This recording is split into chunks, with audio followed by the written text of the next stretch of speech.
ఫైనల్‌గా 10 డేస్ నుంచి అయితే వెయిట్ చేసింది ఈ రోజు కోసమే. మనం ఫ్లోరింగ్ అయితే ఈరోజు అయితే వేపిస్తున్నాము. అందుకని చెప్పేసి ముందుగానే దానికి కావాల్సిన మెటీరియల్ అన్నీ కూడా తెచ్చి అయితే పెట్టుకున్నాము.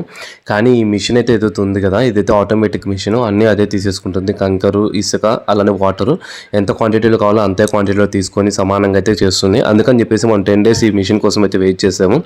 వీళ్ళైతే ఎక్కువ సిమెంట్ రోడ్స్ అయితే వేస్తూ ఉంటారు. అందుకని చెప్పేసి వీళ్ళని పిలిపించాము. ఫ్లోరింగ్ అనేది చాలా నీట్‌గా రావాలి.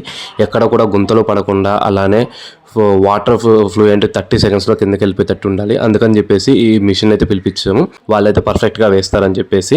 సో ఫైనల్గా అయితే మా అవుట్పుట్ అయితే చాలా బాగా వచ్చింది. నాకైతే చాలా బాగా నచ్చింది. సో మీరైతే చూడొచ్చు వీడియోలో, అక్కడెక్కడ గుంతలు పడితే వాళ్ళు గంపలతో తీసుకొచ్చి కూడా దాన్ని క్యూరింగ్ అయితే చేస్తున్నారు. అలానే దానిపైన మనకి ఎక్కువ సాఫ్ట్గా వచ్చిన ప్రాబ్లమే, అలానే ఎక్కువ గరుకుగా వచ్చిన ప్రాబ్లమే. అందుకని చెప్పేసి ఇలా ఒక క్లాత్ని తీసుకొని వాళ్ళు చేసే విధానం అయితే నాకు చాలా బాగా నచ్చింది. అలానే ఫైనల్గా అవుట్పుట్ కూడా చాలా బాగా వచ్చింది. సో మీరు చూడొచ్చు అవుట్పుట్ అయితే ఎంత బాగా వచ్చిందో. సో ఫైనల్గా అయితే మనకు షెడ్లో కింద బెడ్ వేసే వరకు అయితే కంప్లీట్ అయితే అయిపోయింది. సో నేను ఇంకొక వీడియో కూడా చేస్తాను ఎలా చేసుకోవాలి ఏంటని చెప్పేసి. ఆ వీడియో కోసం అయితే మన అకౌంట్ని అయితే లైక్ చేసి ఫాలో చేయండి. Thank you.